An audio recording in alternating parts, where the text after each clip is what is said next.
ಭೋಲಾನಾಥ್ ಬಾಬಾ ಎಲ್ಲವನ್ನ ತಗೊಳ್ಳೋದಿಕ್ಕೆ ರೆಡಿ ಇದ್ದಾನೆ. झोली फैला के खड़ा है बाबा. ಬಾಬಾ, ನಾನು ನಿನ್ನ ಮುಂದೆ ಎಲ್ಲವನ್ನ ಅರ್ಪಿಸ್ತಾ ಇದ್ದೇನೆ.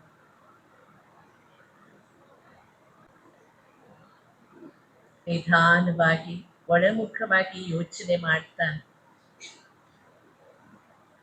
ಇಷ್ಟು ಪ್ರೀತಿಯ ತಂದೆ, ನನ್ನ ಜೀವನವನ್ನೇ ಬದಲಾಯಿಸಿರುವ ತಂದೆ, ಮನಮೋಹಕನಾದ ಪ್ರಾಣಪ್ರಿಯನಾದ ತಂದೆ, ಈಶ್ವರನೇ ತಂದೆ, ಅಂತಹ ತಂದೆಯ ನೆನಪು ನಿರಂತರವಾಗಿಲ್ಲದೆ ಯಾಕೆ ತೊಂದರೆಯಾಗ್ತಿದೆ ನನಗೆ?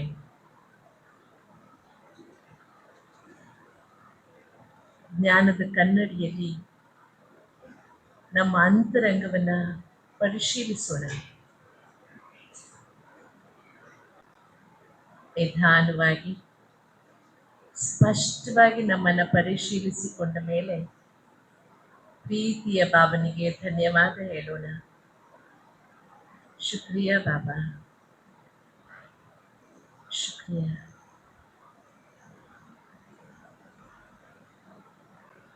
ಎಲ್ಲವೂ ನಿನ್ನದೇ. ಈ ಭಾವನೆಯಿಂದ ಬಾಬನಿಗೆ ಮಧ್ಯಾಹ್ನದ ಬ್ರಹ್ಮಭೋಜನವನ್ನು ಸ್ವೀಕಾರ ಮಾಡಿಸೋಣ. ಅಭುಕ್ತನಿಗೆ ತಿನ್ನಿಸುವ ಭಾಗ್ಯ ನಮ್ಮದು.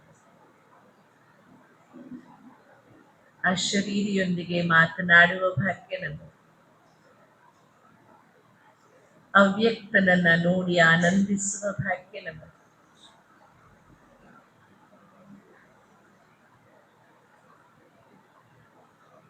ಆ ಭಾಗ್ಯದ ಆನಂದವನ್ನ ಅನುಭವ ಮಾಡ್ತಾ,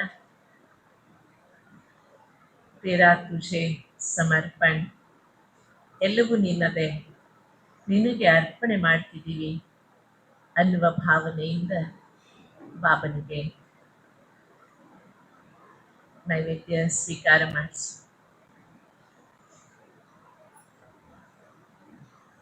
ಓಂ ಶಾಂತಿ. ಈಗ ಏನು ಅನಲೈಸ್ ಮಾಡ್ಕೊಂಡ್ವಿ ಅಲ್ಲ, ಅದನ್ನು ಬರಿಬೇಕು. ನಿರಂತರವಾದ ಬಾಬರವರ ನೆನಪಿನಲ್ಲಿ ಅಡ್ಡಿ ಏನಾಗ್ತಿದೆ, ಯಾಕಾಗ್ತಿದೆ, ನಮ್ಮ ಯಾವ ನೇಚರ್ ಕಾರಣ, ಅದನ್ನು ಹೇಗೆ ಪರಿವರ್ತನೆ ಮಾಡ್ಕೊಳ್ಬಹುದು. ಎಲ್ಲರೂ ಬರ್ದಾಯ್ತಾ? ಬರ್ದ್ರಿ? ಯಾವುದು ವಿಘ್ನ, ನಿವಾರಣೆ ಏನು, ಅದನ್ನು ಬರ್ದ್ರಾ? ಅದಕ್ಕೇನ್ ನಿವಾರಣೆ? ಯಾಕೆಂದ್ರೆ ಹೊರಗಿನವರು ನಿವಾರಣೆ ಮಾಡಕ್ಕಾಗಲ್ಲ. ಅದನ್ನು ಯಾರು ಮಾಡ್ಬೇಕು? ಉದಾಹರಣೆ ಅನ್ಕೊಳ್ಳಿ, ನೀವು ಬಾಬಾ ನೆನಪು ಮಾಡಕ್ ಕೂತ್ರೆ ತೂಕಡಿಕೆ ಬರ್ತದೆ ಮೇಲೆ. ತುಂಬಾ ಜನರದ ಅದು ಅನುಭವ. ಕೂತ್ಕೊಂಡ್ರೆ ಸಾಕು, ಏನ್ ಬಂದ್ಬಿಡ್ತದೆ, ಅವರು ಅತೀಂದ್ರಿಯ ಸುಖದ ಅನುಭವ ಮಾಡಕ್ ಮಾಡ್ತಾರೆ. ಯಾಕೆ? ಅನಲೈಸ್ ಮಾಡ್ಕೋಬೇಕು. ಯಾವುದು ಆಹಾರ ಶರೀರಕ್ಕೆ ತೊಂದರೆ ಕೊಡ್ತಿದ್ಯಾ? ಹೆಚ್ಚಿಗೆ ಹುಳಿ ತಿಂತಿದ್ದೀರಾ, ಖಾರ ತಿಂತಿದ್ದೀರಾ, ಅದು ರೀಸನ್ ಇರ್ಬೋದು. ಇಲ್ಲ ಏನಾದ್ರೂ ಚಿಂತೆ ಇದೆಯಾ, ಅದು ಹೊರೆಯಾಗಿ ಹಾಗಾಗ್ತಿದ್ಯಾ? ಉಳಿದಂತೆ ಜಾಗೃತೆ ಇರ್ತೇವೆ. ಯೋಗ ಮಾಡೋ ಕೂತ್ರೆ ತುಕಡಿಗೆ ಬಂದ್ಬಿಡುತ್ತೆ. ಇನ್ನು ಕರ್ಮಕ್ಷೇತ್ರದಲ್ಲಿ ಕರ್ಮ ಮಾಡುವಾಗ ಬಾಬನ್ ನೆನಪು ಮರ್ತು ಹೋಗೋದಕ್ಕೆ ಒಂದು ರೀಸನ್, ಕೆಲಸದ ಮೇಲೆ ಬಹಳ ಆಸಕ್ತಿ. ಅದಕ್ಕೆ ಹೇಳ್ತಾರೆ workaholic is very dangerous than alcoholic ಅಂತ. Workaholic is very dangerous than alcohol. ಕೆಲಸ ಕೆಲಸ ಕೆಲಸ ಪರ್ಫೆಕ್ಟ್ ಆಗ್ಬೇಕು, ಇದು ಹೀಗಿರ್ಬಾರ್ದು, ಅದು ಹಾಗಿರ್ಬಾರ್ದು. ನನಗೂ ಇತ್ತು ಮುಂಚೆ ಹಾಗೆ. ಒಂದು ಕರ್ಟನ್ ಆಚೀಚೆ ಆಗ್ಲಿಕ್ಕಿಲ್ಲ, ಅಷ್ಟು ಪರ್ಫೆಕ್ಷನಿಸ್ಟ್. ಎಲ್ಲರೂ ನನ್ನ ಹಾಗೆ ಇರಬೇಕು. ನಾನು ಹೊರಗಿಂದ ಬಂದಾಗ ನನಗೆ ಫಸ್ಟ್ ಕಾಣುವುದೇ ಈ ಕರ್ಟನ್ ಹಿಂಗೆ ಹಾಕಿದೆ, ತುಂಬಾ ಡಿಸ್ಟರ್ಬ್ ಆಗ್ತಿದ್ದೆ ನಾನು. ಆಮೇಲೆ ಒಂದಿನ ಅನಲೈಸ್ ಮಾಡಿಕೊಂಡೆ ನಾನು.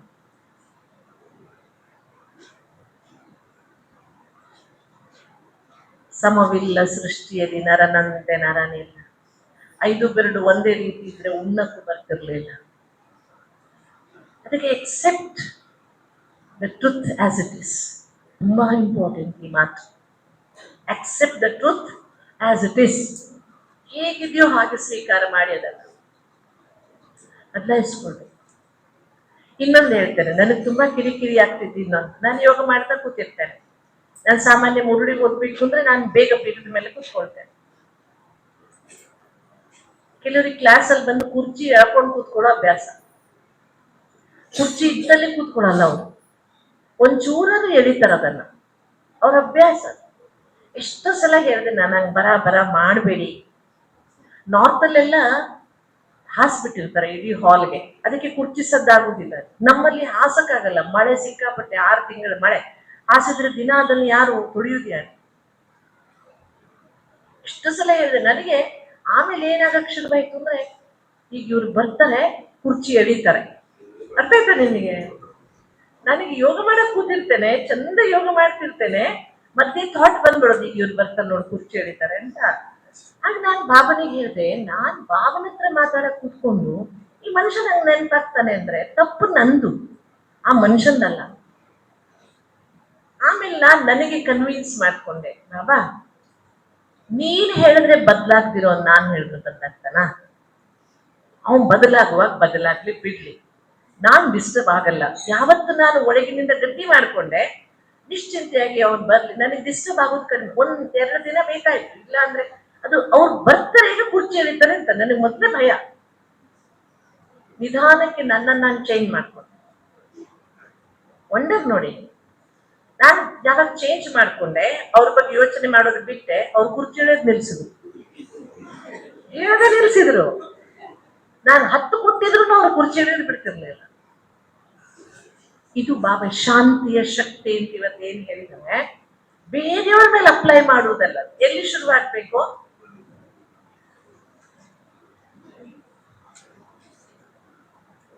ನಮ್ಮೊಳಗಡೆ ಶುರುವಾಗ್ಬೇಕು. ಅಪ್ಲೈ ಮಾಡ್ಕೊಂಡು ಪ್ರಯತ್ನ ಮಾಡಬೇಕು. ಇನ್ನೊಂದು ಮಾತು ನಾನು ನೆನಪು ಮಾಡ್ಕೊಡ್ತೇನೆ. ನನ್ನ ಅಪ್ಲಿಕೇಶನ್, ನಮ್ದೊಂದು ಪ್ಲಾನ್ ಇದೆ ಲೈಫಲ್ಲಿ. ಈಗ ಯಾವ್ದೋ ಊರಿಗೆ ಹೋಗ್ಬೇಕು, ಏನೋ ಇದೆ, ನಾವು ರಿಸರ್ವೇಶನ್ ಮಾಡಿಸಿದ್ವಿ, ಲಾಸ್ಟ್ ಮೂಮೆಂಟ್ ಅಲ್ಲಿ ನಮ್ ಟಿಕೆಟ್ ಕ್ಯಾನ್ಸಲ್ ಆಗಿರೋ. ಈ ಫ್ಲೈಟ್ ಅಲ್ಲೆಲ್ಲ ಅಂತದ್ದು ಬಹಳ ನಡೀತು. Sorry for the inconvenience, your ticket has cancelled ಅಂತ ಒಂದು ಮೆಸೇಜ್ ಬಂತು. ಏನು ಮಾಡುವಂಗಿಲ್ಲ, ನೀವು ನಿಮ್ಮ ಹಣ ವಾಪಸ್ ಕೊಡ್ತೇವೆ, ಇಲ್ಲ ನೆಕ್ಸ್ಟ್ ಡೇ ನಮ್ಮ ಫ್ಲೈಟ್ ಹೋಗಿ ಅಂತ ಒಂದು ಮೆಸೇಜ್ ಹಾಕ್ಬಿಡ್ತಾರ. ಕಾಂಟ್ಯಾಕ್ಟ್ ದಿಸ್ ಲಿಂಕ್ ಅಂತ. ಮತ್ತೆ ಏನ್ ನೀವು ಯಾರಿಗೂ ಕೂಗಾಡುವಾಗೂ ಇಲ್ಲ. ಇಂಥದ್ದು ಬಹಳ ನಡೀತಾ ಇದೆ. ಅದು ಡಿಸ್ಟರ್ಬ್ ಆಗೇ ಆಗ್ತಿದೆ, ಯಾಕಂದ್ರೆ ಪ್ಲಾನ್ ಇರ್ತದೆ, ರೆಡಿ ಇರ್ತದೆ, ಲಾಸ್ಟ್ ಮೂಮೆಂಟ್. ಅದಕ್ಕೊಂದು ನಾನೇನು ಯೋಚನೆ ಮಾಡ್ತೇನೆ ಗೊತ್ತಾ, ನನ್ನ ಪ್ಲಾನ್ ಕ್ಯಾನ್ಸಲ್ ಆದ್ಮೇಲೆ ಭಗವಂತನ ಪ್ಲಾನ್ ಶುರುವಾಗ್ತದೆ. ನನ್ನ ಪ್ಲಾನ್ ನಡೀತಾ ಇಲ್ಲ, ಇದ್ರ ಅರ್ಥ ಅವನ ಪ್ಲಾನ್ ಶುರುವಾಗ್ತದೆ. ಸ್ವಲ್ಪ ಕಾಯಿರಿ, ಅವನ ಪ್ಲಾನ್ ಆಗ್ತದೆ, ಇಂಪ್ಲಿಮೆಂಟ್ ಆಗ್ತದೆ. ಬಹಳ ಜೀವನದ ನಂಬ ಅನುಭವ ಏನ್ ಹೇಳುತ್ತೆ, ಎಲ್ಲಿ ನಮ್ಮ ಯೋಚನೆ ನಿಲ್ಲುತ್ತೋ ಅಲ್ಲಿ ಅವನ ಯೋಚನೆ ಶುರುವಾಗುತ್ತೆ. Have a faith. ಅವನೆಂದು ನಮ್ಗೆ ಕಲ್ಯಾಣ ಆಗಕ್ಕೆ ಬಿಡಲ್ಲ. ಪರಮಾತ್ಮನ ಹೆಸರೇ ಶಿವ, ಅವನ ಅಕಲ್ಯಾಣಕಾರಿ ಅಲ್ಲವೇ ಅಲ್ಲ, ಅವನು ಸದಾ ಕಲ್ಯಾಣಕಾರಿ. ಗೊತ್ತಾಯ್ತಲ್ಲ? ಎಲ್ಲಿಯೂ ನಾಟಕದಲ್ಲಿ ನನ್ನ ಅಕಲ್ಯಾಣ ಆಗುದಿಲ್ಲ. ಕೆಲವೊಮ್ಮೆ ಅನಿಸ್ತೆ, ಇವ್ರು ನನ್ಗೆ ನಂದು ಜೀವನನೇ ಹಾಳು ಮಾಡಿದ್ರು, ಇವ್ರು ಹಾಗೆ ಮಾಡಿದ್ರು. ನೋ, ಚಿಂತೆ ಮಾಡ್ಬೇಡಿ. ಮನುಷ್ಯರ ಪ್ಲಾನ್ ಆಗಿತ್ತು ಅದು. ಅದ್ರ ನಂತರ ಯಾರ ಪ್ಲಾನ್ ಶುರುವಾಗುತ್ತೆ? ಅವನ ಪ್ಲಾನ್ ಬಹಳ ಪ್ರೂಫ್ ಇದೆ, ಅದೆಂದೂ ಕೆಡುವುದಿಲ್ಲ. ಅದನ್ನ ನಿರೀಕ್ಷಿಸ್ಬೇಕಷ್ಟೇ. ಅವನ ಪ್ಲಾನ್ ಏನು ಅಂತ ಸ್ವಲ್ಪ ಕಾಯ್ಬೇಕು. ನಮ್ಮ ಸಹನೆಯ ಪರೀಕ್ಷೆ ಆಗ್ತದೆ, ಆದ್ರೆ ಸಕ್ಸಸ್ ಆಗ್ತದೆ. ಸಿಗ್ತಾ ನಿಮಗೆಲ್ಲ ಸಮಸ್ಯೆಗೆ ಪರಿಹಾರ? ಎಲ್ಲೇ ಒಂದು ಸೂಕ್ಷ್ಮವಾದ ಸ್ವಭಾವ ಇರ್ಬೋದು ನಮ್ದು, ಇಲ್ಲ ಯಾವ್ದಾದ್ರು ಹಳೆಯ ನೆನಪುಗಳಿರ್ಬೋದು, ಇಲ್ಲ ಪದೇ ಪದೇ ನಮಗೆ ನೋವಾಗಿರ್ಬೋದು. ಅದಕ್ಕಾಗಿ ಆ ನೋವು ನಮ್ಮನ್ನ ಯೋಗ ಮಾಡೋದ್ರಲ್ಲಿ ತುಂಡು ಮಾಡ್ತಾ ಇರ್ಬೋದು. ಅಥವಾ ಎಲ್ಲಿಯಾದ್ರೂ ಸೂಕ್ಷ್ಮವಾಗಿ ನಾನೀಗ ಹೇಳಿದ ಹಾಗೆ ಫರಿಯಾದ್ ಕರ್ನೆಗೆ ನೇಚರ್, ನಮ್ಗೆ ಸಣ್ಣ ಸಣ್ಣ ವಿಷಯದಲ್ಲಿ ಕಂಪ್ಲೇನಿಂಗ್ ನೇಚರ್ ಇದ್ರೆ ಅದು ಬಾಬನ್ ನೆನಪು ಮಾಡಕ್ ಬಿಡಲ್ಲ. ಸಣ್ಣ ಸಣ್ಣ ವಿಷಯದಲ್ಲೂ ಕಂಪ್ಲೇಂಟ್ಸ್ ಬರಕ್ ಶುರುವಾಗುತ್ತೆ ನಮ್ಗೆ. ಬಾಬಾ ಹೇಳಿದ್ರೆ ಎಲ್ಲಿ ತನಕ ನೀವು ಕಂಪ್ಲೇಂಟ್ ಸ್ಟಾಪ್ ಮಾಡಲ್ಲ ಕಂಪ್ಲೀಟ್ ಆಗಕ್ಕಾಗಲ್ಲ. ಇದೆಲ್ಲ ಬಾಬನ ಅವ್ಯಕ್ತ ಮಹಾವಾಕ್ಯಗಳು. ಬಟ್ ನಮಗೆ ಸಣ್ಣ ಸಣ್ಣ ವಿಷಯದಲ್ಲಿ ಮತ್ತೆ ತುಂಬಾ ಎಕ್ಸ್ಪೆಕ್ಟೇಷನ್ಸ್ ಇದ್ದಾಗ ನಮ್ಗೆ ಯೋಗ ನಿರಂತರವಾಗಿರೋದಿಲ್ಲ. ತುಂಬಾ ನಿರೀಕ್ಷೆಗಳಿರ್ತವೆ. ಮನುಷ್ಯನ ನಿರೀಕ್ಷೆಗಳಿಗೆ ಅಂತ್ಯ ಇಲ್ಲ. ಉದಾಹರಣೆ, ನೀವೀಗ ಇಲ್ಲಿಂದ ಉಡುಪಿಗೆ ಹೋಗ್ಬೇಕು, ಬಸ್ ಹಿಡಿಬೇಕು, ನಿಮಗೆ ಅರ್ಜೆಂಟ್ ಈಗ ಊಟ ಮಾಡಿ ಅಲ್ಲಿ ಯಾರ್ದೋ ಮದುವೆ ಇದೆ ಹೋಗ್ಬೇಕು ನೀವು. ಫಸ್ಟ್ ಒಂದು ಥಾಟ್ ಏನ್ ಬರುತ್ತೆ, ಬಸ್ ಸಿಕ್ಕಿದ್ರು ಸಾಕಪ್ಪ ಅಲ್ವಾ, ಸಮಯಕ್ಕೆ ಸರಿ ಬಸ್ ಸಿಕ್ಕಿದ್ರೆ ಸಾಕು, ಸಿಕ್ತು ಬಸ್. ಸೆಕೆಂಡ್ ಥಾಟ್ ಏನು, ಸೀಟ್ ಸಿಕ್ಕಿದ್ರೆ ಸಿಕ್ತು ಸೀಟ್, ಮುಂದೆ ಸೀಟ್ ಸಿಕ್ಕಿದ್ರೆ ಮುಂದೆ ಸಿಕ್ತು ಸೀಟ್, ಮತ್ತು ನೋಡಿ ಮಾಡಿ ಕಿಟಕಿ ಕಡೆ ಸಿಕ್ಕಿದ್ರೆ ಚೆನ್ನಾಗಿ. ಅರ್ಥ ಆಯ್ತಾ ನಿಮಗೆ? ಸೊ ನಮ್ಮ ಡಿಮಾಂಡ್ಸ್ಗೆ ಎಕ್ಸ್ಪೆಕ್ಟೇಷನ್ಸ್ಗೆ ಫುಲ್ ಸ್ಟಾಪೇ ಇಲ್ಲ. ಅದಕ್ಕೆ ಬಾಬಾ ಇಚ್ಛಾ ಮಾತ್ರ ವಿದ್ಯಾ ಹೇಳ್ತಾರೆ. ಬಹಳ ದೊಡ್ಡ ಶಬ್ದ, ಹೆಂಗ್ ಸಾಧ್ಯ ಅನ್ಸುತ್ತೆ ಇಚ್ಛಾ ಮಾತ್ರ ವಿದ್ಯಾ ಅಂತ ಕೇಳಿದ್ರೆ. ಆದ್ರೆ ಸಾಧ್ಯ. ನಿರೀಕ್ಷೆಗಳು ಕಡಿಮೆಯಾದಾಗ ಯೋಗ ನಿರಂತರ ತುಂಬಾ ಇಂಪಾರ್ಟೆಂಟ್. ಉದ್ದೇಶ ಇರಲಿ ನೋಡಿ, ನಿರೀಕ್ಷೆಗೂ ಉದ್ದೇಶಕ್ಕೂ ವ್ಯತ್ಯಾಸ ಇದೆ. ಉದ್ದೇಶವಿಲ್ಲದ ಜೀವನ ವ್ಯರ್ಥ. ಉದ್ದೇಶ ಬೇಕು ನಮಗೆ, ಪರ್ಪಸ್ ಬೇಕು, ಎಕ್ಸ್ಪೆಕ್ಟೇಷನ್ಸ್ ಬೇರೆ, ನಿರೀಕ್ಷೆಗಳು ಬೇರೆ.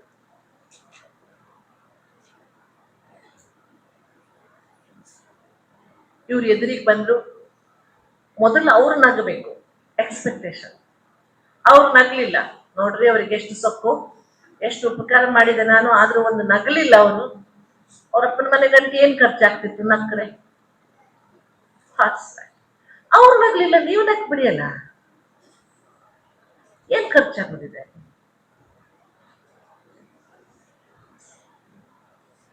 ಸಿಂಪಲ್. ಅದಕ್ಕೆ ಲೈಫ್ ಅನ್ನ ತುಂಬಾ ಸಿಂಪಲ್ ಮಾಡ್ಕೋಬೇಕು, ಕಾಂಪ್ಲಿಕೇಶನ್ ಮಾಡ್ಕೋಬಾರ್ದು ಲೈಫ್. ನಾವು ದಾದಿಯಿಂದ್ರಿಂದ ಅದನ್ನ ಕಲ್ತಿದ್ದೇವೆ. ನೀವು ದಾದಿ ಬಡಿ ದಾದಿಯನ್ನ ನೋಡಿ, ಲಾಸ್ಟ್ ವರೆಗೂ ನಂಗೆ ಬಹಳ ದಿನಗಳವರೆಗೂ ಎದುರಿ ಬಾಬನ ಎದುರಿ ಕೂತ್ಕೊಂಡು ಮುರುಳಿ ಬರ್ಕೊಳ್ತಿದ್ರು ಅವ್ರು. ವಿಚಿತ್ರ ಅನ್ಸೋದು, ಸಂಸ್ಥೆ ಚೀಫ್ ಮುರುಳಿ ನಿಂತ ತಕ್ಷಣ ಪ್ರಿಂಟೆಡ್ ಮುರುಳಿ ಸಿಗುತ್ತೆ ಅವ್ರಿಗೆ. ಮುರುಳಿ ಹೇಳುವುದು ನಿಂತ ತಕ್ಷಣ ಮುರುಳಿ ನೆಕ್ಸ್ಟ್ ಮುರುಳಿ ಪ್ರಿಂಟ್ ಸಿಗುತ್ತೆ ಅವ್ರಿಗೆ. ಈ ಫೆಸಿಲಿಟಿ, ಕಂಪ್ಯೂಟರ್ ಫೆಸಿಲಿಟಿ ಬರಕ್ ಮುಂಚೆಯೂ ಅವ್ಯಕ್ತ ಬಾಬಾ ಮುರುಳಿ ಹೇಳುವಾಗ ಶಾರ್ಟ್ ಹ್ಯಾಂಡ್ ಅಲ್ಲಿ ಬರ್ಕೊಳ್ಳುವವರು ಇದ್ರು. ಮದ್ದು ಬಂದ ಅವ್ರು ಬಾಬನ್ ಮುರುಳಿ ಶಾರ್ಟ್ ಹ್ಯಾಂಡ್ ಅಲ್ಲಿ ಬರ್ಕೊಳ್ತಿದ್ರು. ಶಾರ್ಟ್ ಹ್ಯಾಂಡ್ ಅಲ್ಲಿ ಬರ್ಕೊಳ್ತಾ ಇನ್ನೊಂದು ಪೇಜ್ ಅಲ್ಲಿ ಅದನ್ನ ಕ್ಲಿಯರ್ ಬರಿತಾ ಹೋಗ್ತಿದ್ರು. ಎಷ್ಟು ಚೆನ್ನಾಗಿ ನೆನಪಿದೆ ಅಂದ್ರೆ, ಬಾಬನ್ ಮುರುಳಿ ಮುಗಿದು 5-10 ನಿಮಿಷದಲ್ಲಿ ಮುರುಳಿ ಸೈಕ್ಲಾ ಸ್ಟೈಲ್ ಆಗಿ ದಾದಿ ಕೈಯಲ್ಲಿ ಮುರುಳಿ ಬರ್ತಿತ್ತು. ಆದ್ರೂ ದಾದಿ ಮುರುಳಿ ಬರ್ಕೊಳ್ತಿದ್ರು. ಅವ ಸಿಂಪಲ್ ಶಿವಾಸ್, ಸಿಂಪಲ್, ನಾನೊಂದು ಸ್ಟೂಡೆಂಟ್ ಅಂತ. ನಮ್ಗೆ ಒಂಚೂರು ಇಷ್ಟು ನಾವು ಸೆಂಟ್ರಿ ಇನ್ಚಾರ್ಜ್ ಆಗಿ 1-2 ವರ್ಷ ಆಗ್ಲಿಕ್ಕಿಲ್ಲ, ನಮ್ಗೆ ಬಾಲ ಹಿಡಿಯಕ್ಕೊಬ್ರು ಕಾಲ ಹಿಡಿಯಕ್ಕೊಬ್ರು ಶುರುವಾಗೇ ಬಿಡ್ತದೆ ನಮ್ಗೆ. ಹೌ ಗ್ರೇಟ್ ದಾದಿ ಅಂದ್ರೆ, ಎಷ್ಟು ಗ್ರೇಟ್. ಅದಕ್ಕೆ ಬಾಬಾ ಹೇಳ್ತಾರೆ, ನಾವು ಬೇರೆ ಯಾರನ್ನು ಅನುಕರಣೆ ಮಾಡಬಾರ್ದು. ಯಾರನ್ನ ಅನುಕರಣೆ ಮಾಡಬೇಕು? ಯಾರನ್ನ? ಬಾಬಾ.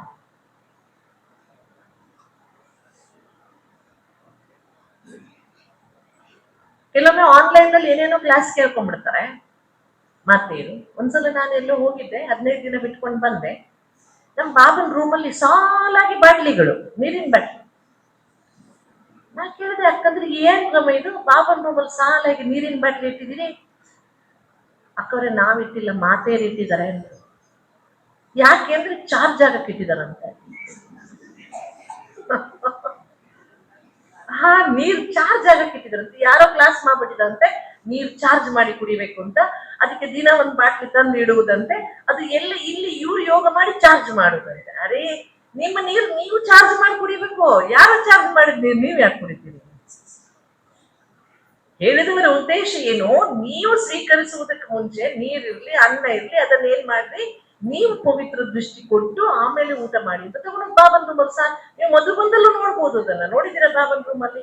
ಪಾಪ ಮಧು ಬಂದೆಲ್ಲ ರೂಮ್ ಮೇಂಟೈನ್ ಮಾಡೋ ಅಣ್ಣನಿಗೆ ಅದೇ ಕೆಲಸ, ಎತ್ತೆತ್ತು ಹೊರಗಾಕೋದು, ಆ ಪಾಟ್ಲಿಗಳನ್ನ ಎತ್ತೆತ್ತು ಹೊರಗಾಕೋದು ಅವನ ಕೆಲಸ, ಇವ್ರದ್ದು ತಂದು ಇರೋದು ಇವ್ರ ಕೆಲಸ. ಅಂಧಶ್ರದ್ಧೆಗೆ ವಶ ಆಗ್ಬಾರ್ದು, ಮತ್ತೆ ತಿರುಗಿ ಅಂಧಶ್ರದ್ಧೆಗೆ ಹೋಗ್ಬಾರ್ದು. ನಾವು ಕುಡಿಯೋ ನೀರನ್ನ ನಾವು ಚಾರ್ಜ್ ಮಾಡ್ಕೊಂಡು ಕುಡಿಯೋದು. ಅರ್ಥ ಆಯ್ತಲ್ಲ? 2 ನಿಮಿಷ ಶುದ್ಧ ಸಂಕಲ್ಪಗಳಿಂದ ಇದು ಬಾಬ ಕೊಟ್ಟಿರುವುದು ನನಗೆ ತೀರ್ಥ ಇದು ಅಂತ ನೀವು ಸಂಕಲ್ಪ ಆಗಿದ್ದೀನಿ, ಅದನ್ನ ಕುಡೀರಿ, ಅದು ಎಫೆಕ್ಟ್ ಮಾಡುತ್ತೆ. ಯಾರು ಚಾರ್ಜ್ ಮಾಡಿರೋದು ಅವ್ರ ಸಂಕಲ್ಪ ತಗೊಂಡು ನೀವ್ಯಾಕೆ ಮತ್ತೆ ಹೊರ ಹೊತ್ಕೊಳ್ತೀರ ಅವ್ರ ಸಂಕಲ್ಪ? ಅದಕ್ಕಾಗಿ ನಾನು ಹೇಳಿದ್ದು, ಯಾವ ಮುರುಳಿಯಲ್ಲಿ ಬಾಬಾ ಹೇಳಿದ್ದಾರೆ ನೀವು ಚಾರ್ಜ್ ಬೇರೆ ಬಾಬನ ಕೋಣಲ್ಲಿ ಇಟ್ಟು ಚಾರ್ಜ್ ಮಾಡಿ ಕುಡಿ? ಯಾವ್ದಾರ ಮುರುಳಿ ಇದೆಯೇನ್ರಿ? ಇಲ್ಲ. ತುಂಬಾ ಅಗತ್ಯವಾಗಿ ಬಾಬನ ಪ್ಲಾನ್ ನಾವು ಸಾಕಾರ ಮಾಡಕ್ಕಿದ್ದೇವೆ. ನಾವ್ ಯಾಕಿದ್ದೇವೆ? ಬಾಬನ ಪ್ಲಾನ್ ಸಾಕಾರ ಮಾಡಕ್ಕೆ. ನಮ್ಮ ಪ್ಲಾನ್ ಬಾಬನಿಗೆ ಹೇಳಕ್ಕಿಲ್ಲ. ಹೇಳೋಣ, ನಮ್ಮ ಸಜೆಷನ್ಸ್ ಓಪನ್ ಟು ಆಲ್. ಬಾಬಾ ಹೇಳ್ತಾರೆ, ಹೇಳುವಾಗ ನೀವು ಮಾಲೀಕರು, ಕೇಳುವಾಗ ನೀವು ಬಾಲಕರು. ಆಮೇಲೆ ನೀವು ಬಾಬಾ ಹೇಳಿದ್ದನ್ನು ಕೇಳ್ತಾ ಹೋಗಿ.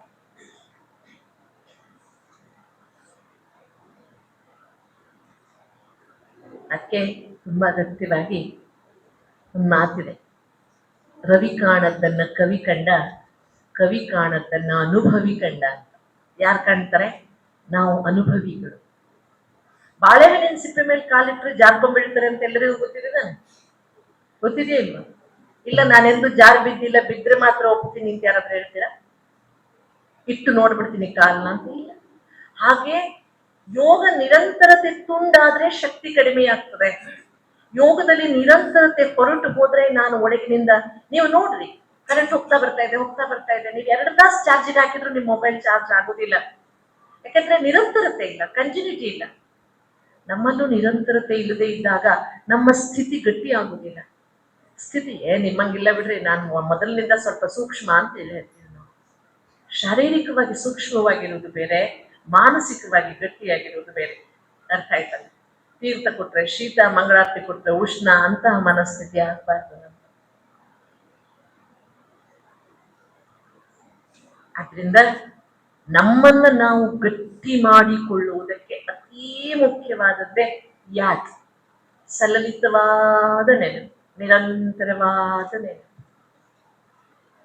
ನಿಮಗೆ ಗೊತ್ತಾ, ಹರಿಯೋ ನೀರಲ್ಲಿ ಹುಳ ಬಿಡಲ್ಲ, ಗೊತ್ತಲ್ಲ ನಿಮಗೆ? ನೀರು ನಿಂತು ಅಂದ್ರೆ ಹುಳ ಬಿದ್ದೋಗ್ತದಲ್ಲ. ನೀರು ನಿಲ್ಬಾರ್ದು, ರಕ್ತನೂ ನಿಲ್ಬಾರ್ದು, ಹರಿತಾ ಇರ್ಬೇಕು. ರಕ್ತ ಹೆಪ್ಪಗಡ್ತು ಅಂದ್ರೆ ಬ್ಲಾಕೇಜ್, ಬಹಳ ಡೇಂಜರಸ್ ಅಲ್ವಾ? ದಿನ ಬೆಳಿಗ್ಗೆ ಕೇಳ್ತೀವಿ, ಇವರಿಗೆ 99% ಬ್ಲಾಕೇಜ್ ಇತ್ತಂತೆ, ಇವರಿಗೆ 4 ಬ್ಲಾಕೇಜ್ ಇತ್ತಂತೆ, ಸ್ಟಂಟ್ ಹಾಕಿದಂತೆ, ಇಂಥ ಶಬ್ದ ನೀವು ಕೇಳ್ತಾನೆ ಇರ್ತೀರಿ. ಒಂದು ರಕ್ತದ ಕಣ ಮೂವ್ ಆಗದೆ ನಿಂತು ಬಿಟ್ರೆ ಬ್ಲಾಕೇಜ್. ಹಣ ಸರ್ಕ್ಯುಲೇಟ್ ಆಗದೆ ನಿಂತ್ರೆ ಬ್ಲ್ಯಾಕ್ ಮನಿ. ವಿಚಾರಗಳು ಬಾಬನ ಜೊತೆಗೆ ನಿರಂತರವಾಗದೇ ಇದ್ರೆ ಫರಿಯಾದ ಯಾದಲ್ಲ, ಶಕ್ತಿ ಉಂಟು. ಇಲ್ಲಿಯೂ ಏನ್ ಬೇಕು? ನೆನಪಿನಲ್ಲಿ ನಿರಂತರತೆ ಬೇಕು, ಫ್ಲೋಯಿಂಗ್ ಬೇಕು. ಒಮ್ಮೊಮ್ಮೆ ಅದು ಸ್ವಲ್ಪ ಶಕ್ತಿಹೀನ ಆಗ್ಬಹುದೇನೋ, ಬಟ್ ಇರ್ಬೇಕು, ಕಂಟಿನ್ಯೂಟಿ ಇರ್ಬೇಕು, ನಿರಂತರತೆ ಇರಬೇಕು. ಅದಕ್ಕಾಗಿ ಯಾವುದನ್ನ ಆಧಾರ ತಗೊಳ್ಬೇಕು? ಮತ್ತೆ ವಾಪಸ್ ಬನ್ನಿ, ಮುರುಳಿ. ಯಾವುದು? ಎಷ್ಟು ಜನ ಎಲ್ಲ ಅವ್ಯಕ್ತ ಮುರುಳಿಗಳನ್ನ ಓದಿದ್ದೀವಿ? 1969 ನಿಂದ 2018 ವರೆಗೆ ಸುಮಾರು ಒಂದು 600 ಮುರುಳಿಗಳಿದೆ, ಅವ್ಯಕ್ತ ಮುರುಳಿಗಳು. ಎಷ್ಟಿದೆ? ಓದಿದ್ದೀರಾ? ಹಂಗಾದ್ರೆ ನಾವು ಸಂಗಮ ಸ್ಟೂಡೆಂಟ್ ಸಿಲೆಬಸ್ ಓದಿದ್ರೆ ಎಕ್ಸಾಮ್ ಹೆಂಗ್ ಬರೆಯೋದು? ಇರೋದೇ 2 ಸಿಲೆಬಸ್, ಸಾಕಾರ ಮುರುಳಿ, ಅವ್ಯಕ್ತ ಮುರುಳಿ. ಅದಕ್ಕೆ ಒಂದು ಸಿಸ್ಟಮ್ ಮಾಡ್ಕೋಬೇಕು. ದಿನ ಒಂದು ಅವ್ಯಕ್ತ ಮುರುಳಿ ಓದಿ. ಸಾಕಾರ ಮುರುಳಿ ಅಂತೂ ಕೇಳ್ತೇವೆ. ದಿನ ಒಂದು ಅವ್ಯಕ್ತ ಮುರುಳಿಯನ್ನ ಏನ್ ಮಾಡ್ಬೇಕು? ಓದ್ಬೇಕು. ರಾತ್ರಿ ಮಲಗುವಾಗಲು, ಬೆಳಿಗ್ಗೆ ಎದ್ದಾಗಲು, ಮಧ್ಯೆ ಪುರ್ಸೊತ್ ಸಿಕ್ಕಿದಾಗಲು. ಆಗುತ್ತಾ ಇಲ್ಲ? ಈಗ ಆನ್ಲೈನ್ ನಲ್ಲೇ ಸಿಗ್ತವೆ ಮುರುಳಿಗಳು, ನೀವು ಪುಸ್ತಕನೇ ಖರೀದಿ ಮಾಡ್ಬೇಕು ಅಂತಾನೂ ಇಲ್ಲ. ಬೇಡ ಅಂದ್ರೆ ಮಧುಬನದಲ್ಲಿ ನಿಮ್ಗೆ 69 ನಿಂದ 2018 ವರೆಗಿನ ಎಲ್ಲ ಅವ್ಯಕ್ತ ಮುರುಳಿಗಳು ಬೈಂಡೆಡ್ ಸಿಗ್ತವೆ. ಕನ್ನಡದಲ್ಲಿಯೂ ಸಿಗ್ತಾ ಇದೆ, ನನಗನ್ಸುತ್ತೆ ಕನ್ನಡದಲ್ಲೂ ಟ್ರಾನ್ಸ್ಲೇಟ್ ಆಗ್ಬಿಟ್ಟಿದೆ ಎಲ್ಲ ಮುರುಳಿ. ಅಭ್ಯಾಸ ಮಾಡಿಕೊಡೋಣ. ಏನ್ ಮಾಡ್ಕೊಳ್ಳೋಣ? ದಿನ ಒಂದು ಅವ್ಯಕ್ತ ಮುರುಳಿ. ನೋಡಿ ಇವತ್ತಿನ ಅವ್ಯಕ್ತ ಮುರುಳಿ ಎಷ್ಟು ಖುಷಿ ಕೊಡ್ತಾ ಅಲ್ವಾ? ವಾರಕ್ಕೊಮ್ಮೆ ಸಿಗುತ್ತೆ, ತಿಂಗಳಿಗೆ ವರ್ಷಕ್ಕೊಂದು 52 ಮುರುಳಿ ರಿಪೀಟ್ ಆಗುತ್ತೆ ಅಷ್ಟೇ. ಎಷ್ಟು ಮುರುಳಿ ರಿಪೀಟ್ ಆಗುತ್ತೆ? ಒಂದು 52. ಈಗ ಸೀಸನ್ ಅಲ್ಲಿ ಒಂದು 10 ಮುರುಳಿ ಸಿಗುತ್ತೆ. ನಾಳೆ ಬಾಬಾ ಬರ್ತಾರೆ, ಮುರುಳಿ ಹೇಳ್ತಾರೆ, 10 ಮುರುಳಿ ಸಿಗುತ್ತೆ. ಅಂದ್ರೆ ಒಂದು 62 ಮುರುಳಿ ಇಡೀ ವರ್ಷಕ್ಕೆ ನಮಗೆ ಸಿಗುವುದು. 600 ಮುರುಳಿಗಳು ಓದ್ಬೇಕಲ್ವಾ ನಾವೇ?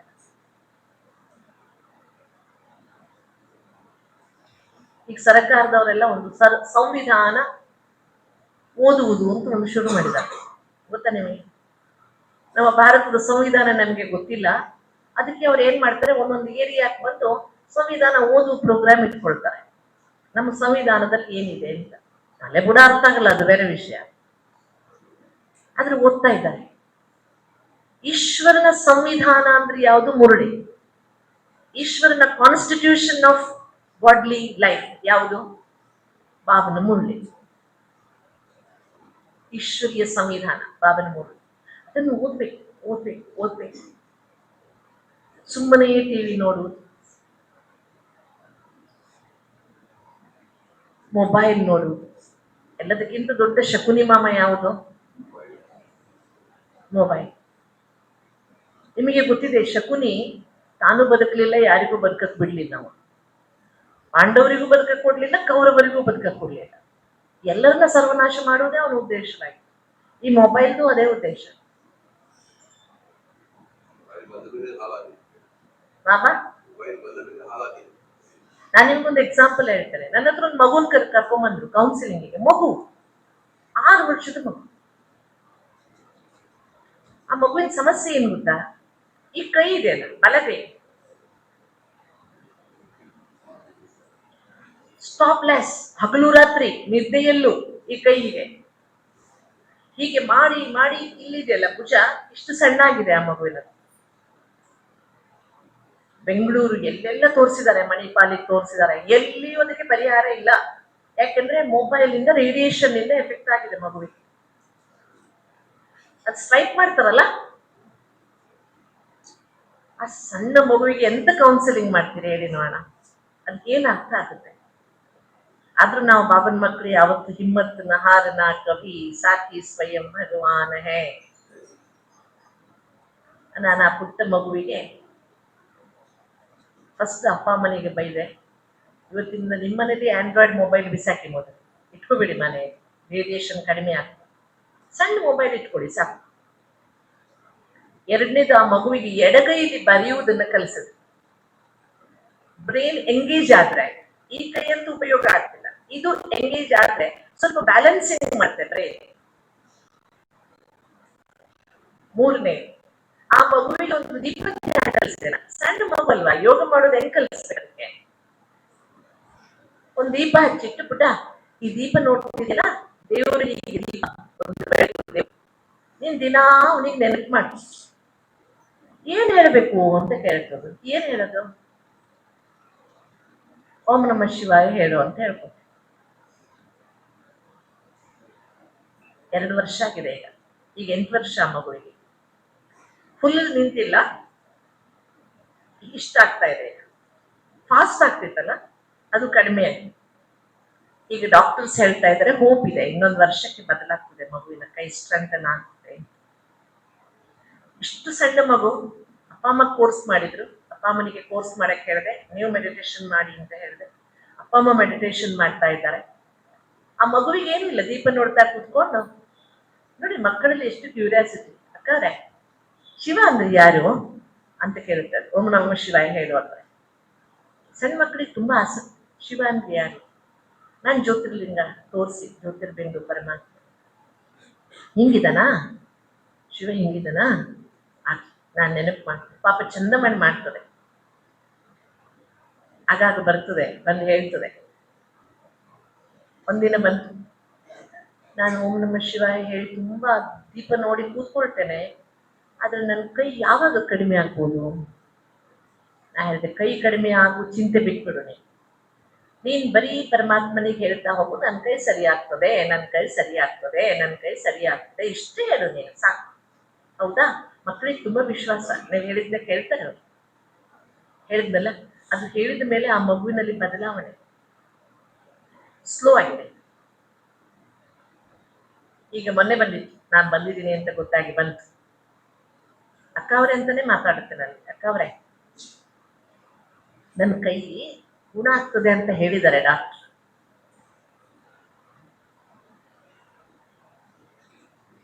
ನಾನು ಗುಣ ಆದ್ಮೇಲೆ ಏನ್ ಮಾಡ್ತೀಯ ಕೇಳಿದೆ. ಬಿಟ್ಬಿಡ್ತೀಯಾ ಶಿವನನ್ನ ನೆನಪು ಮಾಡಿದೆ? ಇಲ್ಲಪ್ಪ, ನಾನು ಸಾಯೋ ತನಕ ಶಿವನ ನೆನಪು ಮಾಡಕ್ ಬಿಡಲ್ಲ.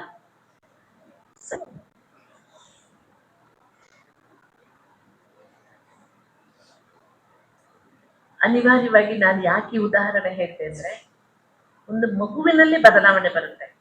ಜ್ಞಾನ ಪೂರ್ಣ ಗೊತ್ತಿಲ್ಲದೆ ಬದಲಾವಣೆ ಬಂದಿದೆ. ನಮ್ಗೆ ಬಾಬಾ ಜ್ಞಾನ ಗೊತ್ತಿದೆ ಅಲ್ವಾ? ಅಂದ್ಮೇಲೆ ವಿಶ್ವಾಸ ಇಟ್ಕೊಂಡು ನಮ್ದು ಯಾವುದೋ ಒಂದು ಸ್ವಭಾವವನ್ನ ಬದಲಾಯಿಸ್ಕೊಳಕ್ ಆಗ್ತದೇ ಇಲ್ವಾ? ನಮ್ಗೆ ಆಗ್ತದೇ ಇಲ್ವಾ? ಅದು ಏನ್ ಬೇಕು? ನಿಶ್ಚಯಾತ್ಮ ವಿಷಯಂತಿ ಸಂಶಯಾತ್ಮ ವಿನಶ್ಯಂತಿ. ಫಸ್ಟ್ ನನ್ನ ಮೇಲೆ ನನಗೆ ವಿಶ್ವಾಸ ಬೇಕು. ಎರಡನೇದು ಬಾಬನ ಮೇಲೆ ನಿಶ್ಚಯ ಬೇಕು. ಮೂರನೇದು ಡ್ರಾಮಾದ ಮೇಲೆ ನಿಶ್ಚಯ. ನಾಲ್ಕನೇದು ಪರಿವಾರದ ಮೇಲೆ ನಿಶ್ಚಯ. ನಾಲ್ಕನೇದು ಬಹಳ ಅವಶ್ಯಕ, ಪರಿವಾರದ ಮೇಲೆ. ಅದ್ಭುತವಾದ ಪರಿವಾರ ಕೊಟ್ಟಿದ್ದಾರೆ.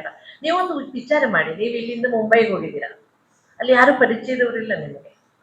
ಆದ್ರೂ ರಸ್ತೆ ಮೇಲೆ ಒಂದು ಶಿವ ಒಂದು ಸ್ಟಿಕ್ಕರ್ ಕಾರ್ ಹೋಗ್ತದೆ. ಆವಾಗ ಏನ್ ಅನಿಸ್ತದೆ? ನನ್ನ ಶಿವ ಅಲ್ವಾ? ಅವ್ರು ಯಾರು ನಮಗೆ ಗೊತ್ತಿಲ್ಲ, ಬಟ್ ಇಷ್ಟು ಖುಷಿ ಆಗ್ತದೆ ಶಿವ ಒಂದು ಸ್ಟಿಕ್ಕರ್ ನೋಡ್ತಾರೆ. ಜಗತ್ತಿನ ಎಲ್ಲ ಮೂಲೆಯಲ್ಲಿ ಯಾರಿದ್ದಾರೆ? ಬಾಬನ ಮಕ್ಕಳಿದ್ದಾರೆ, ಇದ್ದಾರೆ. ಅದ್ಭುತವಾದ ಪರಿವಾರ ಇದೆ. ಈ ಪರಿವಾರದ ಬಲವು ಬಹಳ ದೊಡ್ಡ ಬಲ. ಇದನ್ನೇ ವಾನರ ಸೈನ್ಯ ಅಂತ ಭಕ್ತಿ ಮಾರ್ಗದಲ್ಲಿ ಗಾಯನ ಮಾಡಿರೋದು. ನಾವೇ ಹನುಮಾನ್. जिसका कोई अनुमान नहीं है वो है हनुमान. ಬಾಲ ಸುಟ್ರ? ಬಾಲ ಸುಟ್ರ? ಯಾವ ಬಾಲ?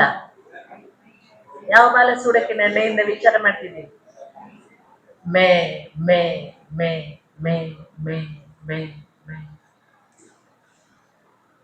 ಸುಡುವುದಕ್ಕೆ ಏನ್ ಬೇಕು ಗೊತ್ತಾ? ಸ್ವಮಾನದ ಅಭ್ಯಾಸ. ಸ್ವಮಾನದ ಅಭ್ಯಾಸ ಅಭಿಮಾನವನ್ನ ಕಡಿಮೆ ಮಾಡ್ತದೆ. ನಾನು ಆರೋಗ್ಯ ಶರೀರ ಹಾಗೆ ಮಾಡಿದ್ದೇನೆ, ಹೀಗೆ ಮಾಡಿದ್ದೇನೆ. ಶರೀರದ ಮೂಲಕ ಮಾಡಿಸಿರೋದು ಯಾರು? ಇಷ್ಟು ಸಣ್ಣ ಆತ್ಮ ನಾನು, ಮಾಡುವ ಶಕ್ತಿ ಕೊಟ್ಟವ ಯಾರು? ಜ್ಞಾನ ಯಾರು? ಅದಕ್ಕೆ ನಾವೆಲ್ಲ ಬಾಬರವರ ಭಕ್ತರು. ಎಲ್ಲರಿಗಿಂತ ಜಾಸ್ತಿ ಭಕ್ತರು ಹನುಮಂತನಿಗೆ. ಗೊತ್ತಾ ನಿಮಗೆ? ಗೊತ್ತಾ? ಶನಿವಾರ ನೋಡಿ ಹನುಮಂತನ ದೇವಸ್ಥಾನಕ್ಕೆ, ಆಂಜನೇಯ ದೇವಸ್ಥಾನ, ಮಾರುತಿ ದೇವಸ್ಥಾನದಲ್ಲಿ ಏನ್ ಜನ. ಯಾರು ಭಕ್ತರು ಅವರೆಲ್ಲ? ಅದಕ್ಕೆ ಬಹಳ ಅವಶ್ಯಕವಾಗಿ ನೆನಪು ಮಾಡ್ಕೊಳ್ಳೋಣ. ಈ ಅಭಿಮಾನದ ಪೂಜ್ ಇದೆಯಲ್ಲ, ಪೂಜ್ ಬಾಲ, ಇದು ನಾಶವಾಗಬೇಕಾದ್ರೆ ಸ್ವಮಾನ ಜಾಗೃತವಾಗಬೇಕು. What I am. ನನ್ನ ಹಾಗೆ ಇನ್ನೊಬ್ರು ಇಲ್ಲ ಈ ಸೃಷ್ಟಿಯಲ್ಲಿ. ನಾನು ನಾನೇ. ಶಿವನಿಗೆ ಪ್ರಿಯನಾದವನು ನಾನು. ಅದು ನಮಗೆ ವಿಶ್ವಾಸವಿರಬೇಕು. ಮಾಡೋಣ ಸಂಕಲ್ಪ. ಹಾಗಾಗಿ ಏನು ಅಭ್ಯಾಸ ಮಾಡೋಣ ಈ ಬಟ್ಟಿಯಿಂದ? ಜ್ವಾಲಾಮುಖಿ ಆಗ್ಬೇಕಾದ್ರೆ ನಿರಂತರತೆ ಬೇಕು. ಜ್ವಾಲಾಮುಖಿ ಆಗ್ಬೇಕಾದ್ರೆ ಶುಭ ಭಾವನೆ, ಶುಭ ಕಾಮನೆಗಳು ಬೇಕು. ಜ್ವಾಲಾಮುಖಿ ಯೋಗ ಮಾಡುವುದಕ್ಕೆ ಸಾಕ್ಷಿ ದೃಷ್ಟ ಸ್ಥಿತಿ ಬೇಕು. ಜ್ವಾಲಾಮುಖಿ ಸ್ಥಿತಿಯನ್ನು ಅನುಭವ ಮಾಡುವುದಕ್ಕೆ ಬೇಹದ್ದಿನ ವೈರಾಗ್ಯ ಬೇಕು. ಬೇಹದ್ದಿನ ವೈರಾಗ್ಯ. ಯಾವಾಗಲೂ ತಮಾಷೆಯಾಗಿ ಬೇಹದ್ದಿನ ವೈರಾಗ್ಯ ಬಂದಾಗ ನನಗೊಂದು ಘಟನೆ ನೆನಪಾಗ್ತದೆ. ಬೆಂಗಳೂರು ನೋಡಿದಿರಿ ಎಲ್ಲರೂ? ವಿಧಾನಸೌಧ ನೋಡಿದಿರಿ? ವಿಧಾನಸೌಧದಲ್ಲಿ ದಪ್ಪಾಕ್ಷರದಲ್ಲಿ ಏನ್ ಬರೆದಿದ್ದಾರೆ? ಓದಿದಿರಿ? ಇಲ್ಲ. ದಪ್ಪಾಕ್ಷರದಲ್ಲಿ ಏನ್ ಬರೆದಿದ್ದಾರೆ? ಸರ್ಕಾರಿ ಕೆಲಸ ದೇವರ ಕೆಲಸ ಅಂತ. ಓದಿಲ್ಲ ಅಂದ್ರೆ ಇನ್ನೊಂದ್ಸಲ ಓದ್ಕೊಂಬನ್ನಿ. ಏನ್ ಬರೆದಿದ್ದಾರೆ? ಸರ್ಕಾರಿ ಕೆಲಸ ದೇವರ ಕೆಲಸ. ಒಂದ್ಸಲ ನಮ್ಮ ಈಶ್ವರಿ ವಿಶ್ವವಿದ್ಯಾಲಯದ ಒಂದು ಫೈಲ್ ಹೋಗಿತ್ತು ಬೆಂಗಳೂರಿಗೆ, ಅಂಡರ್ ಸೆಕ್ರೆಟರಿ ಟೇಬಲ್ ಮೇಲೆ. ನಾನು ಹೋಗಿ ಭೇಟಿಯಾಗಿ ಬಂದೆ. ನಮ್ಮ ಫೈಲ್ ಬಂದಿದೆ, ಬೇಗ ಪಾಸ್ ಮಾಡ್ರಿ ಅಂತ. ಒಬ್ರು IAS ಆಫೀಸರ್, ಸರ್ ಬೇಗ ಪಾಸ್ ಮಾಡ್ತೀನಿ. ನಿಮಗೆ ಗೊತ್ತಿದೆ ಫೈಲ್ ಹೆಂಗ್ ಪಾಸ್ ಆಗ್ತದೆ ಅಂತ.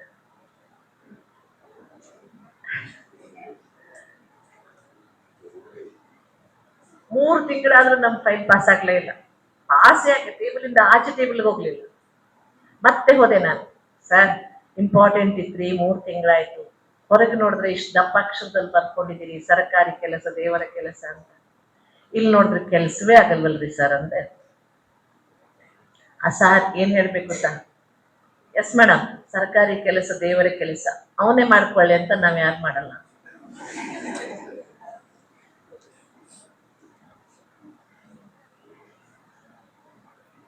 ಅವನ ಕೆಲಸ ಅವನೇ ಮಾಡ್ಕೊಳ್ಳಿ, ನಾವ್ ಯಾಕೆ. ಇದು ಇವತ್ತಿನ ಚಿಂತನೆ. ಬಾಬನ ಮಕ್ಕಳು ಹಂಗೆ ಚಿಂತನೆ ಮಾಡ್ತೇವೆ. ಆಶ್ಚರ್ಯ ಅನಿಸ್ತಿದೆ ನನಗೆ, ನಮ್ಮ ಕಾಲದ ಅಂದ್ರೆ ಒಂದು 45 years ಬ್ಯಾಕ್ ಬಾಬನ ಮಕ್ಕಳ ಚಿಂತನೆಗೂ ಈಗಿನ ಬಾಬನ ಮಕ್ಕಳ ಚಿಂತನೆ. ಒಂದ್ಸಲ ನಾನು ಏನ್ ಮಾಡ್ತಿದ್ದೆ, ಕೆಲವು ಅಕ್ಕಂದ್ರ ಮಧ್ಯೆ ನಾವೆಲ್ಲ ಬಂದಾಗ ಎಷ್ಟು ಕಷ್ಟ ಇತ್ತು, ಎಷ್ಟು ದೂರದಿಂದ ನೀರು ಹೊತ್ಕೊಂಡ್ ಬರ್ತಿದ್ವಿ, ಅದೆಲ್ಲ ಹೇಳ್ತಾ ಇದ್ವಿ ಕುತ್ಕೊಂಡು. ಒಬ್ರು ಅಕ್ಕವ್ರು ಏನ್ ಹೇಳ್ಬೇಕು ಗೊತ್ತಾ, ಅದು ನಿಮ್ ಹಣೆ ಬರ, ಕಷ್ಟ ಪಡೋದಿತ್ತು. ನಾವೆಲ್ಲ ವ್ಯವಸ್ಥೆ ಇದ್ದಾಗ ಬಂದಿದೀವಿ, ನಮ್ಮ ಹಣೆ ಬರ ಭಾರಿ ಚೆನ್ನಾಗಿದೆ. ಅರ್ಥ ಆಯ್ತಾ ಚಿಂತನೆ ದಾಟಿ ಹೇಗ್ ಬದಲಾಗಿದೆ ಅಂತ. ಹೌದಲ್ಲ, ಇಷ್ಟೆಲ್ಲ ಕಷ್ಟಪಟ್ಟು ಯಜ್ಞ, ಈಗ ದಾದೇಂದ್ರ ಅನುಭವಕ್ಕೆ ಇರದಾಗ ನಮ್ಗೆ ಅನಿಸ್ತದೆ, ಇಷ್ಟೆಲ್ಲ ಕಷ್ಟಪಟ್ಟು ಯಜ್ಞ ಕಟ್ಟಿದಾರಲ್ವಾ, ಆ ಯಜ್ಞಕ್ಕೆ ಧಕ್ಕೆ ಬರದ ಹಾಗೆ ನಾವು ನೋಡ್ಕೋಬೇಕಂತ ನಮ್ಗೆ ಅನಿಸ್ತದೆ.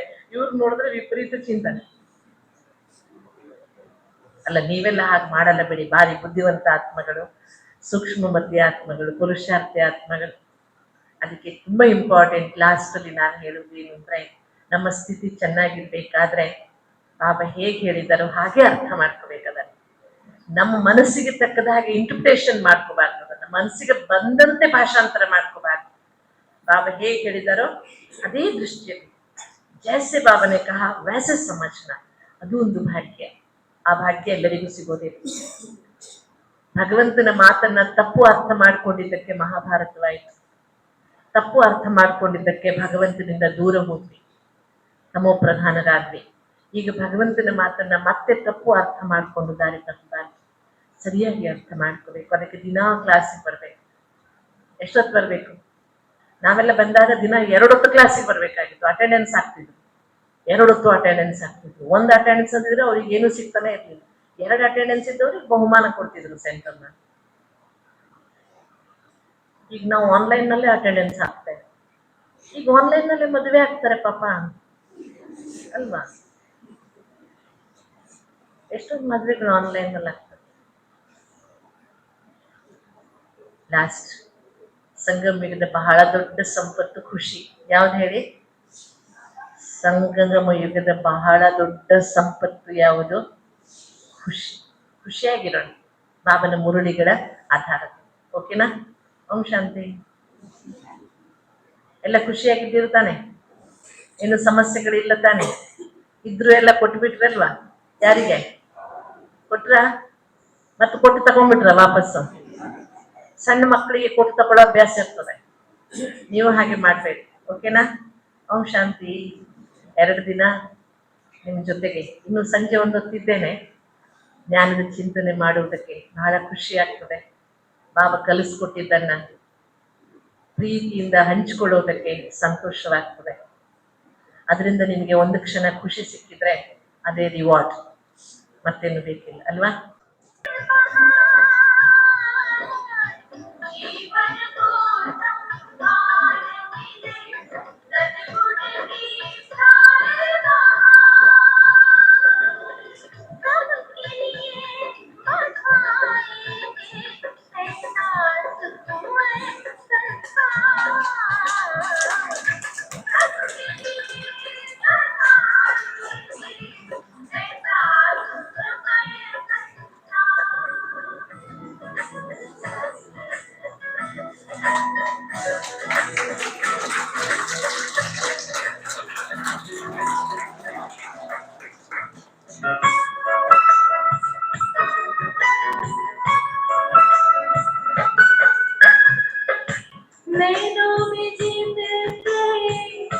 बाबा के अरमान नाजुक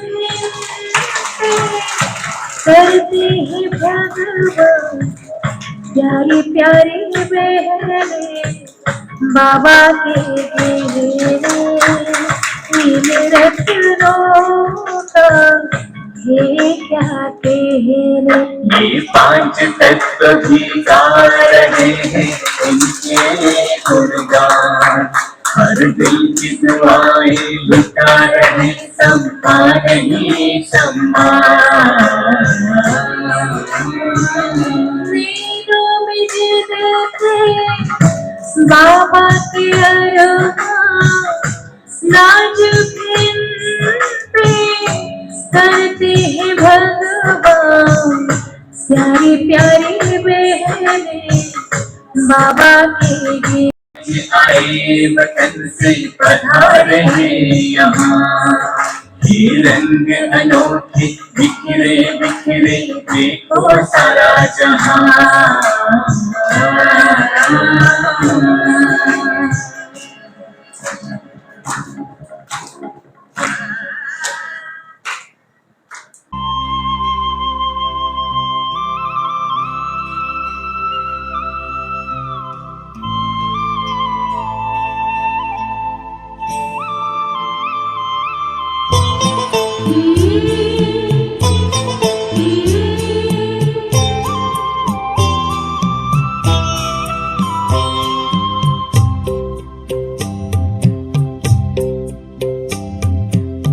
किन शब्दों में आपका धन्यवाद करें, किन शब्दों में आपका धन्यवाद करें।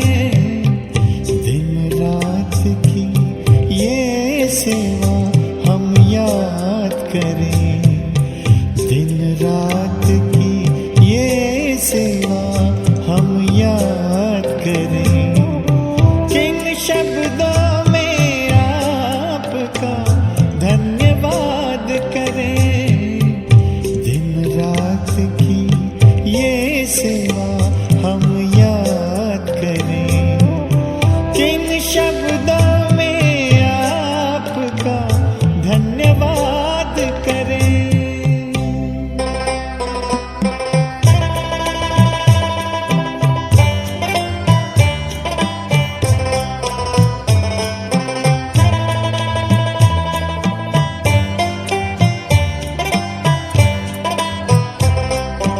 बेहद का प्यार आपने हमको है दिया, हीरा हमें बना कर श्रृंगार है किया। श्रीमत से मन चमन को आवाज हम करें। किन शब्द ನಾಲ್ಕು ಸಣ್ಣ ಮಾತುಗಳು ಅಕ್ಕವರ ಬಗ್ಗೆ. ನಮ್ಮೆಲ್ಲರ ಸಮ್ಮುಖದಲ್ಲಿದ್ದಾರೆ ಪ್ರೀತಿಯ ಅಕ್ಕ ವೀಣಾ, ನಮ್ಮೆಲ್ಲರ ಸಮ್ಮುಖದಲ್ಲಿದ್ದಾರೆ ಪ್ರೀತಿಯ ಅಕ್ಕ ವೀಣಾ.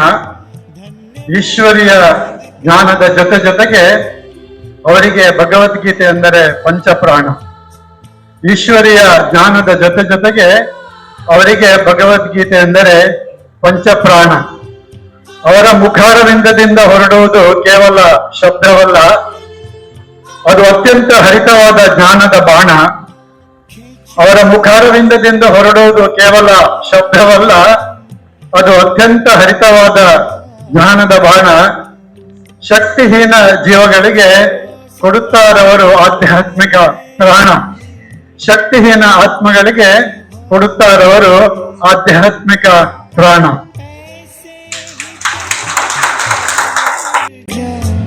निसार हम करें, किन शब्दों में आपका धन्यवाद करें।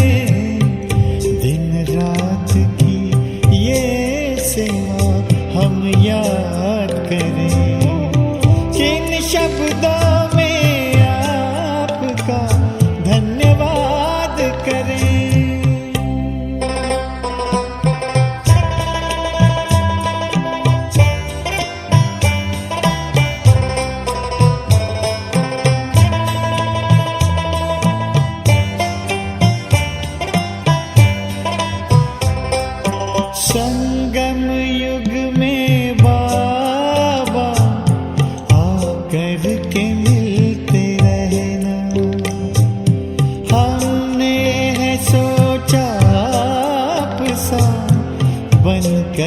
के ही है रहना, दिल की यही है आरज़ू, प्रभु साथ हम रहे। जिन शब्दों में आपका धन्यवाद करें, किन शब्दों में आपका धन्यवाद करें। दिन रात की ये सेवा हम याद करें, दिन रात की ये सेवा हम याद करें। किन शब्दों में आपका धन्यवाद करें।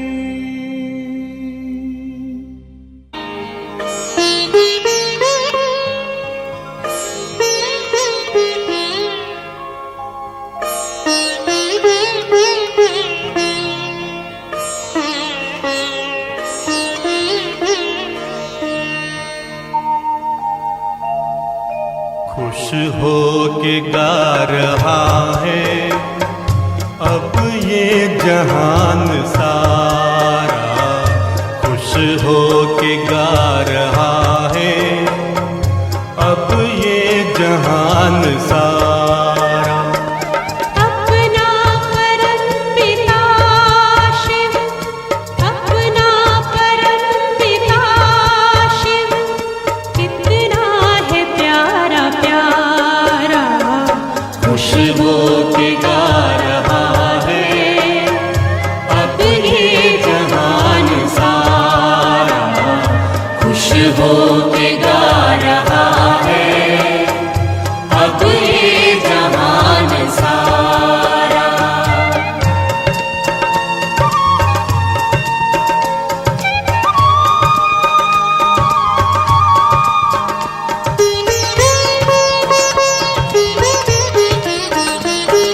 तुम सा कहाँ है कोई पाए कहीं नहीं हम, तुम सा कहाँ है कोई पाए कहीं नहीं हम।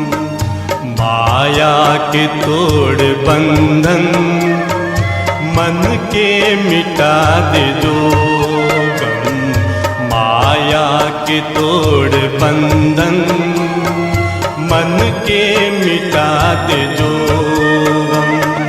पाकर तुम्हें है चमका तकदीर का सितारा, खुश हो के गा रहा है अब ये जहान सारा, खुश हो के गा रहा है अब ये जहान सारा।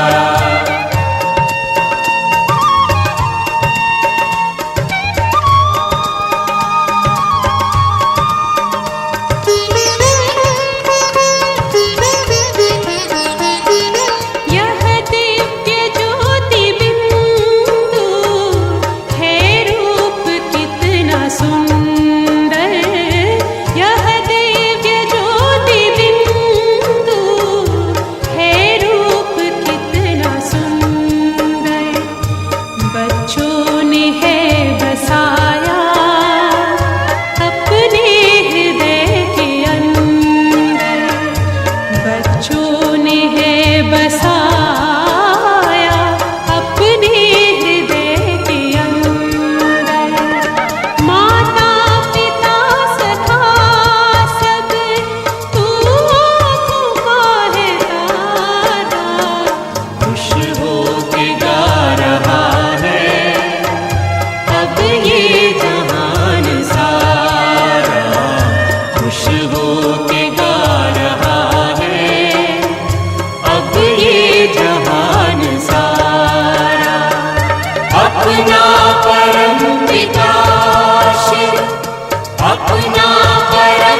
एक बाबा एक मुरली एक मधुबन सखी रे मैंने पाए रे तीन रतन सखी रे मैंने पाए रे तीन रतन सखी रे मैंने पाए रे तीन रतन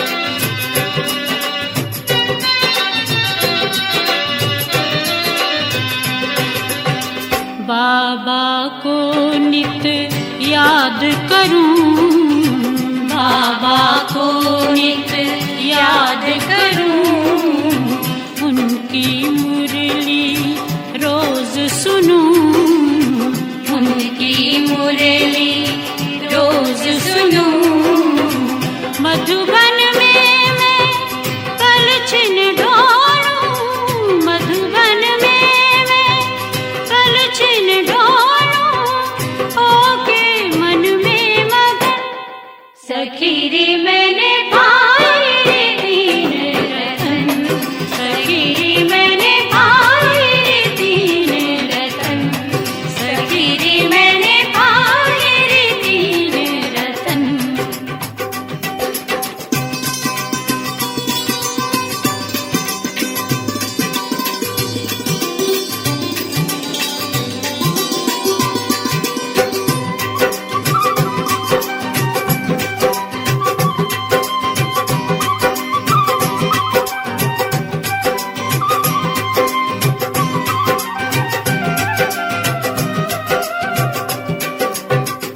आबू की ये पवित्र हवाएं आबू की ये पवित्र हवाएं मेरे तन मन पे छा जाएं मेरे तन मन पे छा जाएं राजयोग की करूं साधना राजयोग की करूं साधना लागी रे उनकी लगन सखी रे मैंने पाए रे तीन रतन सखी रे मैंने पाए रे तीन रतन सखी रे मैंने पाए रे तीन रतन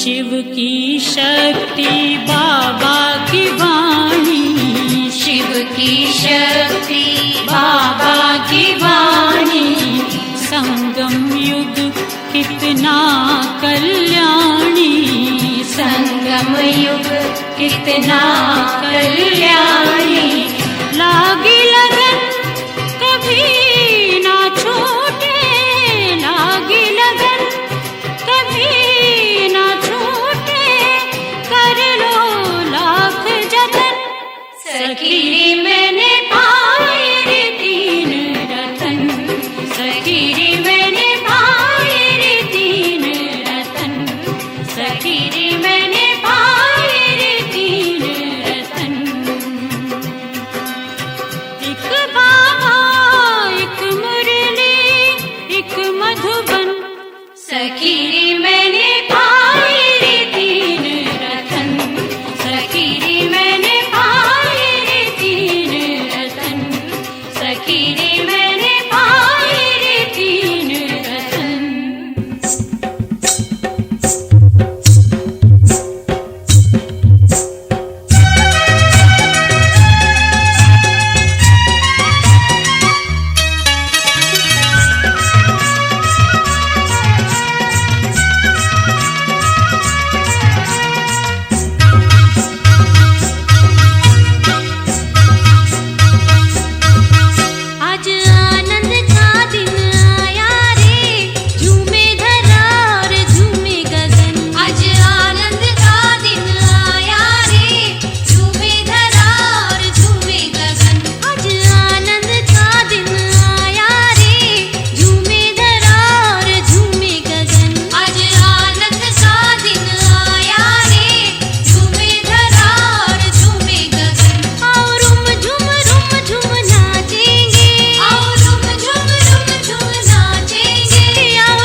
नाचेंगे नाचेंगे नाचेंगे आज आनंद का दिन आया रे झूमे धरा और झूमे गगन आज आनंद का दिन आया रे झूमे धरा और झूमे गगन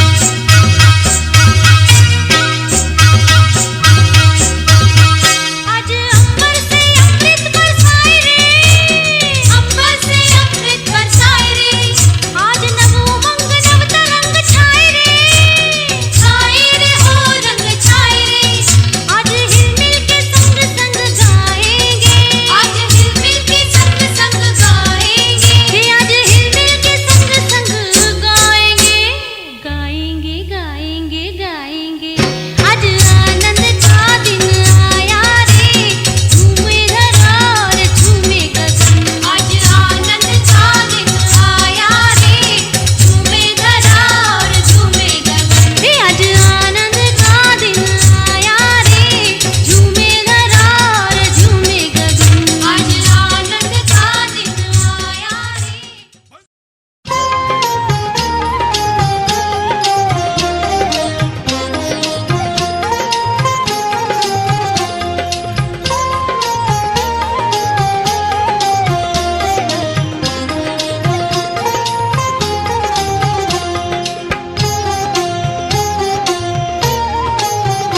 एक तुमसे ही प्यार करूं बाबा एक तुमसे ही प्यार करूं बाबा एक तेरे ही गुण गाऊं एक तेरे ही गुण गाऊं एक तुमसे ही प्यार करूं बाबा एक तुमसे ही प्यार करूं बाबा तेरी याद की शीतल छैया में तेरी याद की शीतल छैया में सब सुख तुम